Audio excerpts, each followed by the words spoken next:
যখন আমি দুনিয়ার নিকটতম আসমান যেটা, সেখানে গিয়ে পৌঁছলাম প্রথম আসমান। ইস্তাফতাহা জিবরিল, জিবরিল আলাইহিস সালাম দরজা খুলতে বললেন। তাহলে বোঝা গেল আসমানেরও বিশাল ফটক আছে না নাই? আছে। চাইলেই কেউ উঠতে পারবে নামতে পারবে তা না, বিশেষ দরজা আছে। আমি আপনি দেখি না, এমন এক অদ্ভুত আকাশ আল্লাহ বানিয়েছেন, কোনো ফাটল কোনো চেরা কিছুই আমরা দেখতে পাই না, কিন্তু এর ভিতরেই অনেক কিছু আছে। জিবরিল আলাইহিস সালাম বললেন দরজা খুলেন। জিজ্ঞেস করা হলো মান? বললেন আনা জিবরিল। ওয়া মান মাআক? আপনার সাথে কে? বললেন মুহাম্মদ। প্রশ্ন করা হলো হাল উরসিলা ইলাইক? আসমানের যারা দায়িত্বশীল আছেন, যারা ফটক পাহারা দিচ্ছেন, তারা জিজ্ঞেস করলেন মুহাম্মদকে আনবার জন্য কি পাঠানো হয়েছে নাকি? কারণ ইতিপূর্বে তো কোনো মানুষকে জীবিত উপরে নিয়ে আবার নিচে নামানো হবে, এটা তো ঘটেনি। হ্যাঁ, জীবিত উঠানোর ঘটনা ঘটেছে, তাও কত হাজার বছর আগে, কয়েক হাজার বছর আগে, শত শত বছর আগে, কম করে হলো 500 বছর আগে। তার আগে, তার এই মাঝখানে তো কাউকে আর উপরে উঠানো হয়নি। এই জন্য জিজ্ঞাসা তো করবেই, ওনাকে আনার জন্য কি পাঠানো হয়েছে? জিবরিল বললেন হ্যাঁ। ফাফুতিহা, সাথে সাথে দরজা খুলে দেওয়া হলো। রাসূল পাক সাল্লাল্লাহু আলাইহি সাল্লামকে নিয়ে হযরত জিবরিল আলাইহিস সালাম যখন প্রথম আসমানে ঢুকলেন, তারা বলতে লাগলেন নি'মাল মাজিউ জা, বড় চমৎকার শুভাগমন, আপনি এসেছেন, আমরা ধন্য হয়েছি। আমরা বাংলায় যেভাবে বলি, ভাবের অনুবাদ হয়, শব্দের অনুবাদ হয় না।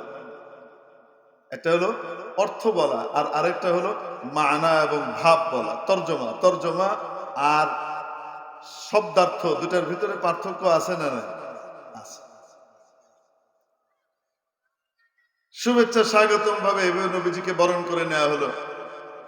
এরপরে প্রথম আসমান দেখানো হচ্ছে, এই যে দেখেন এখানে এখানে এখানে, সে নিতে নিতে নিতে নিতে একজন ব্যক্তির কাছে নিয়ে যাওয়া হলো। জিবরিল আলাইহিস সালাম বললেন হাদা আবুকা আদম ফাসাল্লিম আলাইহি। ও নবী মুহাম্মদ, ইনি আপনার আব্বা জান আদম, অতএব সালাম করুন তাকে।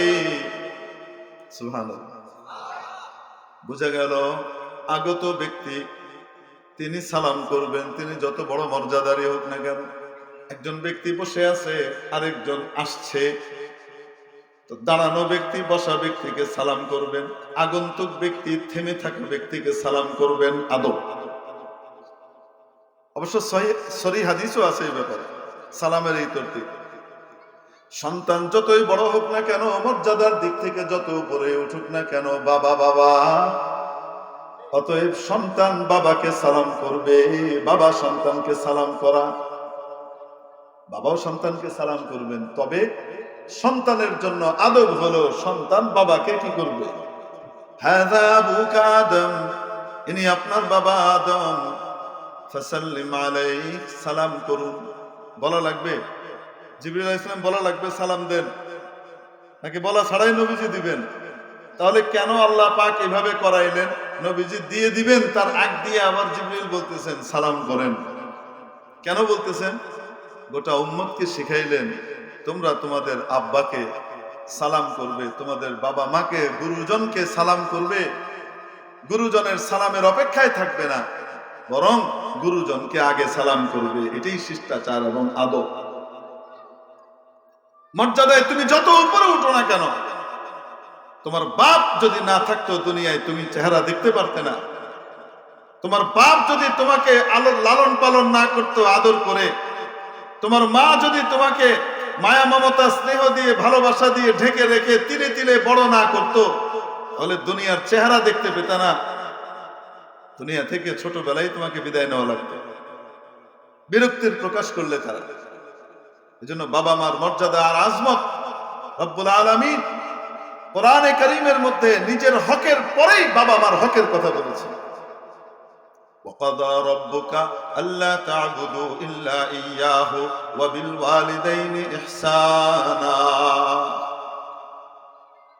وَإِذْ أَخَذْنَا مِيثَاقَ بَنِي إِسْرَائِيلَ لَا تَعْبُدُونَ إِلَّا اللَّهَ وَبِالْوَالِدَيْنِ إِحْسَانًا। আল্লাহ পাক তোমাদেরকে আদেশ করছেন আল্লাহ ছাড়া কারো ইবাদত করবে না, আর বাবা মার সাথে ভালো ব্যবহার করবে, সৎ ব্যবহার করবে, খেদমত করবে, খুশি করবে। এজন্য সন্তান যতই বড় হোক না কেন, সন্তানের উপরে বাবা মার হক। হাদা আবুকা আদম ফাসাল্লিম আলাইহি, ইনি আপনার আব্বাজান আদম, সালাম করেন। রাসূল সাল্লাল্লাহু আলাইহি ওয়াসাল্লাম বলেন আমি সালাম করলাম, ফারাদ্দাস সালাম আলাইহি, তিনি আমাকে সালামের জবাব দিলেন এবং জবাব দিয়ে আমাকে সাদর সম্ভাষণ জানালেন। মারহাবান বিন নবিয়্যিস সালিহ ওয়াল ইবনিস সালিহ, হে মহান নবী, হে প্রিয় সন্তান, আপনার আগমন, শুভেচ্ছা, স্বাগত জানালেন। কি কথাবার্তা হলো তারপরে বাপ বেটার মধ্যে আল্লাহই ভালো জানেন। সব কথা তো এত লম্বা চড়া ভাবে কইলে, যেটা 27 বছরের ঘটনা, দুনিয়ার কয় বছর, নবীজি দুনিয়া থেকে গিয়ে পুরা ঘটনা শেষ করে যে আবার এসেছেন, দুনিয়ার সময়ের হিসেবে কয় বছর গিয়েছে? 27 বছর সময় গিয়েছে। কিন্তু আল্লাহ পাক মাত্র এক রাত্রে সেটা ঘটিয়েছেন। কয় রাত্রে? হুজুর এটা কিভাবে সম্ভব? নবীজি যখন মেরাজ শেষ করে এসেছেন, আসার সময় দেখেন অজু যে করেছিলেন সেই অজুর পানি এখনো গড়িয়ে পড়ছে। এসে দেখেন দরজা খুলে যে বেরিয়েছেন, সেই দরজার যে উপরের শিকলটা আটকানোর পরে, শিকল যদি খোলা থাকে এরকম করে নড়ে না, ওটা এখনো কি করতেছে? সেই দুলুনিতে নড়তেছে। তার মানে কি আল্লাহ পাক সময়ের পুরা চাকাকে স্টপ করে দিয়েছিলেন। এটা কেমন? আমাদের বাংলাদেশে যখন বিশেষ বড় ধরনের কোন রাষ্ট্রীয় অতিথি আসেন, তখন কি হয় বলেন তো? ভিভিআইপি পার্সন এসেছেন, যেই রাস্তা দিয়ে উনি যাবেন আর আসবেন, এয়ারপোর্ট থেকে ওনার গন্তব্য যেই জায়গাতে ওনার যাওয়ার, বা ওখান থেকে কোথাও যাবেন, এই পুরা রাস্তার দুই পাশের যত রাস্তা আছে, যত মোড় আছে, সব ক্লোজড। বুঝতে পারেন? হাজার হাজার লাখ লাখ গাড়ি, মানুষ দাঁড়িয়ে আছে এই রাস্তা ক্লিয়ার করার জন্য। সবাই থেমে গেছে, সবাইকে থামিয়ে দেওয়া হয়। বিশেষ মেহমান আসবেন, সেই মেহমান এসে তার গন্তব্যে যান, ফিরে যান, তারপরে ছেড়ে দেওয়া হয়। এর আগ পর্যন্ত যে যেখানে আছে সেখানেই থাকো। জায়গার দিক থেকে যেমন থামিয়ে দেওয়া হয়, রব্বে দুল জালাল তার প্রিয় হাবিবকে যখন নিজের আরশে ডেকে নেবার সফর এর প্ল্যান করে দিলেন, রওনা হওয়ার পর থেকে উপরে গিয়ে গোটা আসমান, জমিন, জান্নাত, জাহান্নাম, আরশ, কুরসি, লৌহ কলম পুরা সফর করিয়ে, দর্শন করিয়ে, দেখিয়ে আবার যখন ফিরিয়ে আনলেন, 27 বছর সময় পার হয়েছে। গোটা পৃথিবীর সমস্ত সময়কে মাবুদ যেন বলে দিয়েছেন স্টপ, এখন আমার হাবিবের সফর হবে, সময় এখানেই থেমে থাকবে, আর আগে বাড়বে না।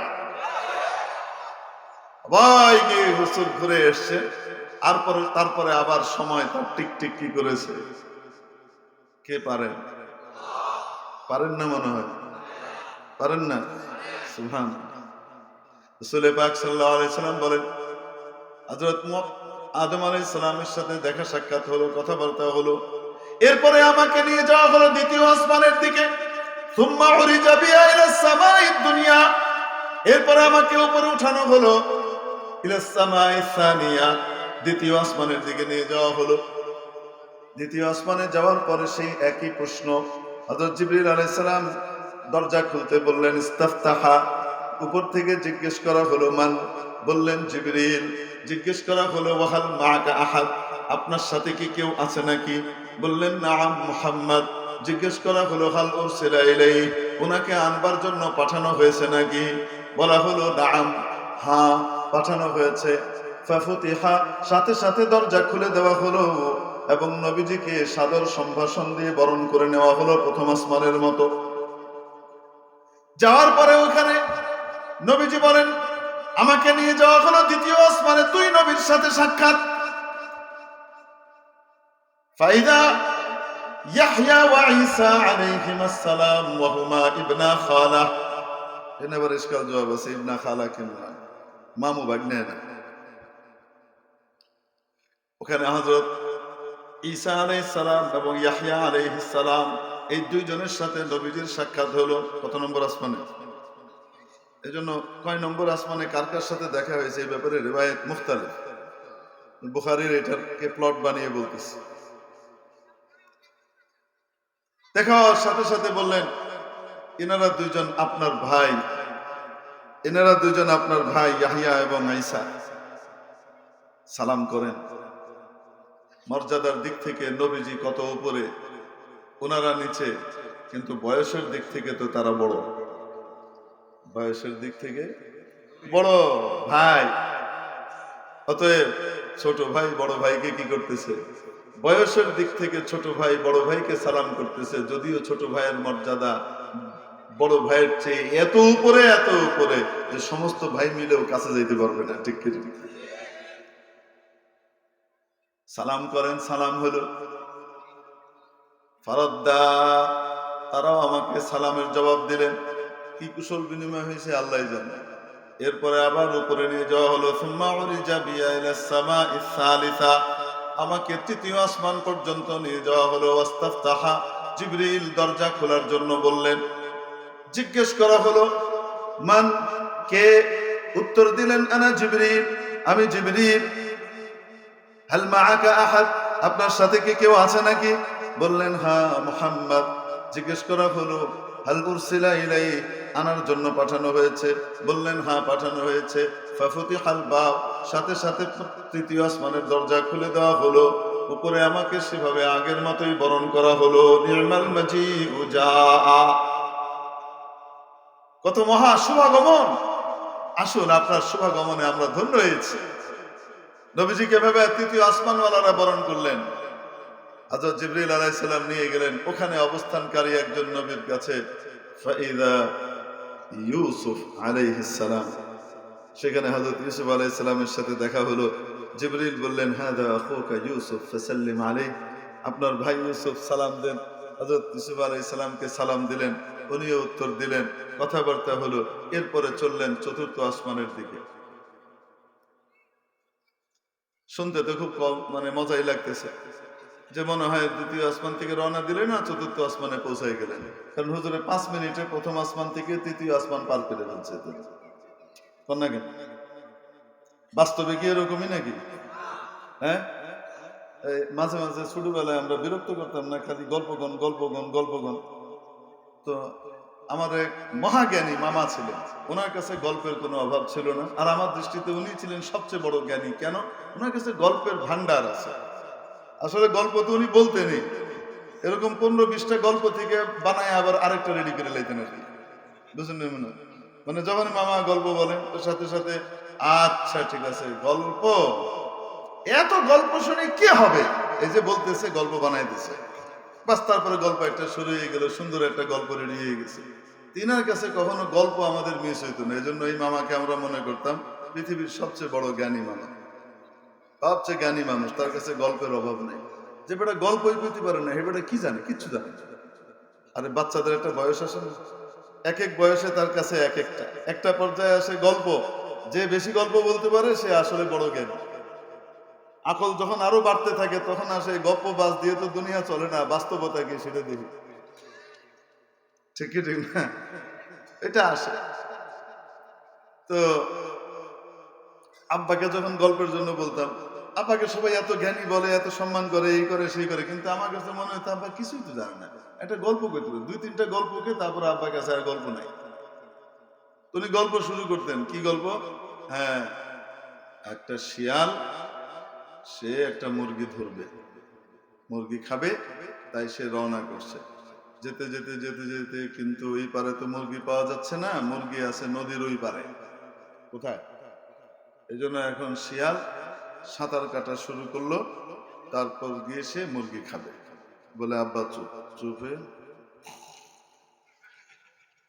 আব্বা, তারপরে হ্যাঁ, শিয়ালটা পার হোক নদীটা, কোথাও নদী পার হচ্ছে, পার হয়ে নেই।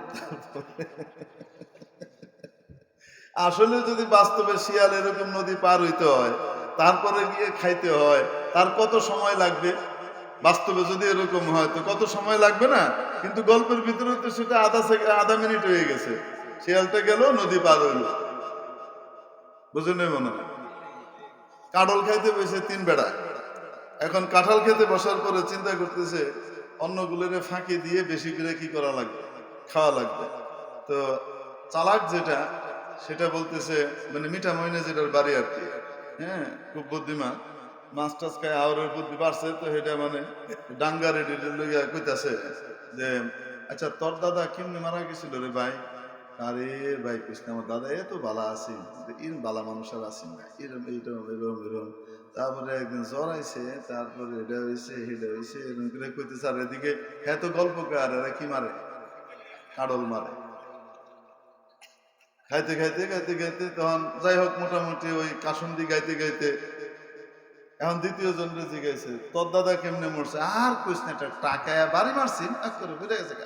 হ্যাঁ, কেমনে বাড়ি মারলো? আর উনি যাইতেছিলেন, খুব ভালো মানুষ আসছিল, এসে তারপরে ট্রাকের মধ্যে পাগল হয়েছে, ট্রাকের ঘাটে ধরে মানছে দিছে মার রে। ওরা কিন্তু হসপিটালে উনি লেগে হাসপাতালে কিছু আছেন না, এসে এগুলি কুয়েটে অনেক লম্বা ছড়া কি করতেছে, বয়ান টয়ান দিচ্ছে না। আর ওদিকে ওনার কি চলতেছে? কাঁঠাল মারা চলতেছে। এখন দুজনে মিলে হঠাৎ চিন্তা করছে কি রে, আমরা গল্পের মধ্যে লাগাই দিয়ে হ্যাঁ যে খাইয়ে যেতেছে, কোথাইতেছে করে।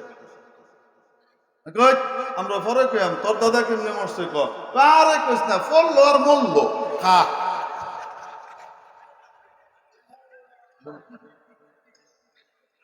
তো গল্পের ভিতরে কি চলে, অল্প সময়ে কি হয়ে যায়, সব ঘটনার বিবরণ শেষ হয়ে যায়।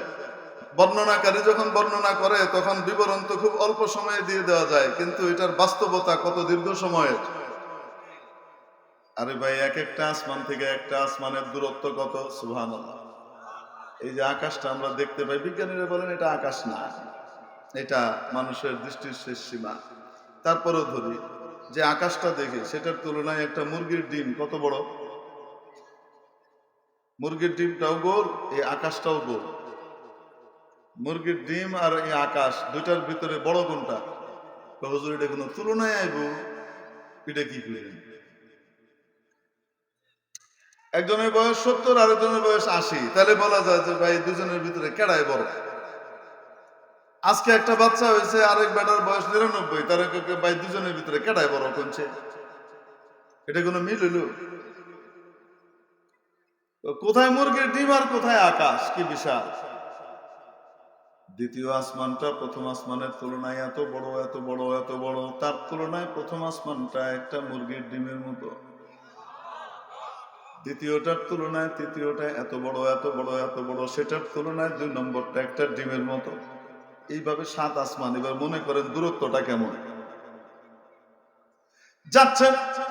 তৃতীয় আসমানে গিয়ে দেখা হলো হযরত সাইয়্যিদুনা ইউসুফ আলাইহিস সালামের সাথে কথাবার্তা হলো। তারপরে চলে গেলেন চতুর্থ আসমানে। সেই একই রকমের ঘটনা নবীজি ঠিক ওভাবেই বলে দিচ্ছেন। নবীজি এই কথা কেউ জান নাই, কিন্তু একই ঘটনা ঘটলো চতুর্থ আসমানে ইউসুফ আলাইহিস সালামের সাথে দেখা হলো, একই ঘটনা ঘটলো পঞ্চম আসমানে অমুকের সাথে দেখা হলো। নবীজি এত শর্টকাট করেন নাই, একদম খুইলেই বলছেন যে জিবরিল আবার দরজা খুলতে বললেন। ওখানে সেই প্রশ্নই হলো, যে প্রশ্নগুলো, ওই যে উত্তরগুলো, এগুলো সব নবীজি বারবার বারবার করেই কিন্তু বলতেছেন। তা আমি বারবার বলতে পারতেছি না, কারণ আমরা সময় মনে হয় কম। সুলতানুল ওয়াইজিন আয় বিষয় হুজুর আইসে বললে তখন আমার তায়াম্মুমের মেয়াদ শেষ হয়ে যাবে। কই? হ্যাঁ,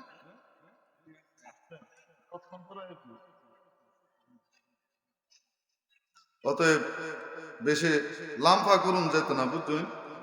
আয়া বলবে, আয়া ফরসানো বইয়া রয়েছে, যে কোনো সময় চলে আসবে। সুলতানুল ওয়াইজিনের বয়ান শুনবেন তো ইনশাআল্লাহ আপনারা?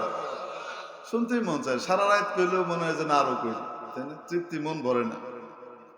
যেমন সুন্দর চেহারা, ওরকম সুন্দর কণ্ঠ, ওরকমই বলার ভঙ্গি, ওরকমই শব্দ চয়ন এবং উপস্থিত আলোচনা, মাশাআল্লাহ অসাধারণ।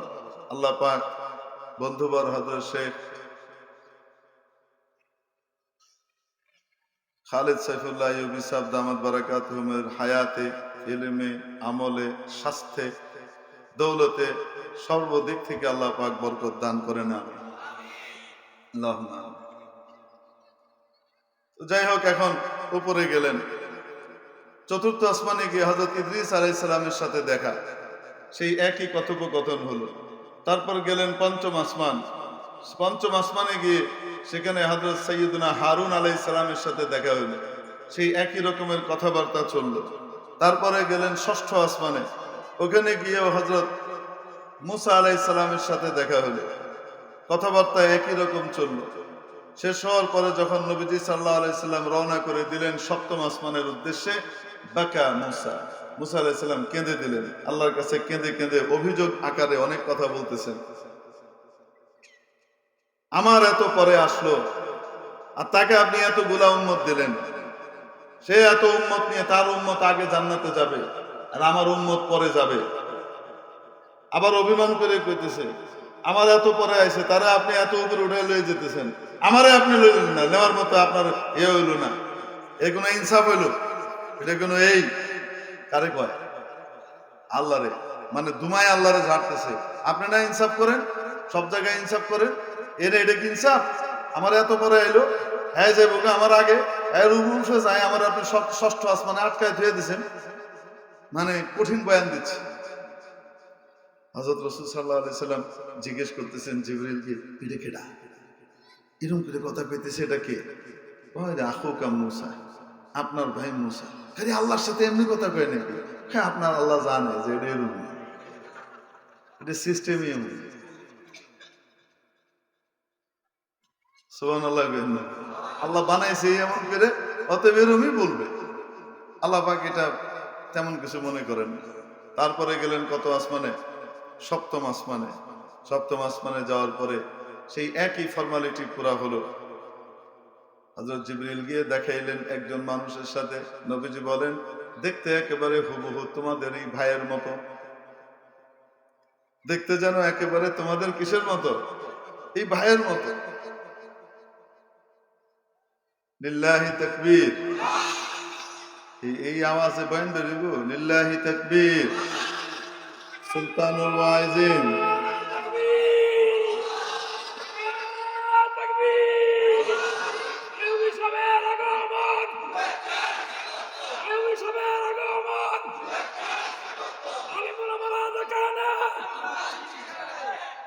মাশাআল্লাহ। তারপরে শেষ করে লাইনা, নাইলে বদদোয়া দিবেন আপনারা। এখন সপ্তম আসমানে যাওয়ার পরে পরিচয় দিলেন, হাদা আবুকা ইব্রাহিম। প্রথম আসমানে এক বাপের সাথে দেখা হয়েছে, দ্বিতীয় সপ্তম আসমানে এসে মাঝখানে সব ভাইদের সাথে দেখা, এইবার দেখা হয়েছে কার সাথে? আরেক আব্বার সাথে। পূর্বপুরুষকে হযরত ইব্রাহিম আলাইহিস সালাম, নবীজির পূর্বপুরুষ, আপনার আব্বা ইব্রাহিম, ফাসাল্লিম আলাইহি, সালাম করেন। সালাম হইলো, কথাবার্তা হইলো। নবীজি বলেন, এরপরে আমাকে নিয়ে যাওয়া হলো সিদরাতুল মুনতাহায়। সিদরাতুল মুনতাহা, সিদরাতুল মানে বড়ই। সিদরাতুল শব্দের অর্থ কি? একটি বড়ই। সিদরুন বড়ই, বিশাল এক বড়ই গাছ হয়ে নেই। সুবহানাল্লাহ কইেন না। এজন্য বাংলাদেশের মানুষ ভাগ্যবান বলতে হয় যে তারা মাশাআল্লাহ গ্রামে গঞ্জে সব জায়গাতে বড়ই পায়। যেটা সিদরাতুল মুনতাহায় 7 আসমানের উপরে আছে, কত উর্ফে, সেইখানকার সেই বড়ই এখানকার লোকরা খায়। তবে মনে করেন না এরমই বড়ই। নবীজি বলেন, এক একটা বড়ই তোমাদের হাজার এলাকার যে মটকা আছে, এরকম মটকার লাহাই না। এক একটা বড়ই কেমন? এরকম হাজার এলাকার মটকার মতো। আর ওই বড়ই গাছের যে পাতা, ফাইদা ওয়ারাকুহা কাআযানিল ফিয়ালা, তোমাদের যে হাতি আছে, এই হাতির যে কান আছে, এক একটা হাতির কান কেমন? এরকম বুইত্তা মারা বড়। হাতি যেমন বুইত্তা মারা, তার কানটাও কি এরকম বড়। এত বড় কান, যে কান দিয়ে আল্লাহ পাক তারে ঢেকে রাখছে, ও কইতে পারে না ওর শরীরটা কত বড়। চোখটা ঢেকে রাখছে আল্লাহ, ও যে কত বড় কইতে পারে না। যদি কইতে পারতো তাহলে সব বাঘ সিংহ যা আছে মানুষটা সব পিছিয়ে শেষ করে দিবে। তারপরেও আরেকজনের দেহে মাঝে মাঝে বুঝালায় যে না, আমি মনে হয় এরমই। যখন বুঝালায় তখন পিড়ায়। তো এইরকম বড় হাতির কানের মতো এক একটা পাতা। তারপরে ওখানে 4টা নদীর সাক্ষাৎ মিলল। নাহরানি বাতিনান ওয়া নাহরানি যাহিরান, দুইটা নদী সত্য গোপন এবং দুইটা নদী প্রকাশ্য। যে দুইটা নদী প্রকাশ্য, ফান্নীলু ওয়াল ফুরাত, একটা হলো মিশরের নীলনদ, আরেকটা হলো তোমাদের এই ফোরাত, ইরাকের যে ফোরাত আছে এই ফোরাত নদী। এই দুইটা নদী ওইখানে আছে। তো হুজুর বাকি দুইটা কি? এটা থাক, সব ঠিক হয়ে লাইলে তো আর চালান শেষ হয়ে যাবে, যে আগামী বছর কি তা কইয়াম, এর লেগে এটা থাক।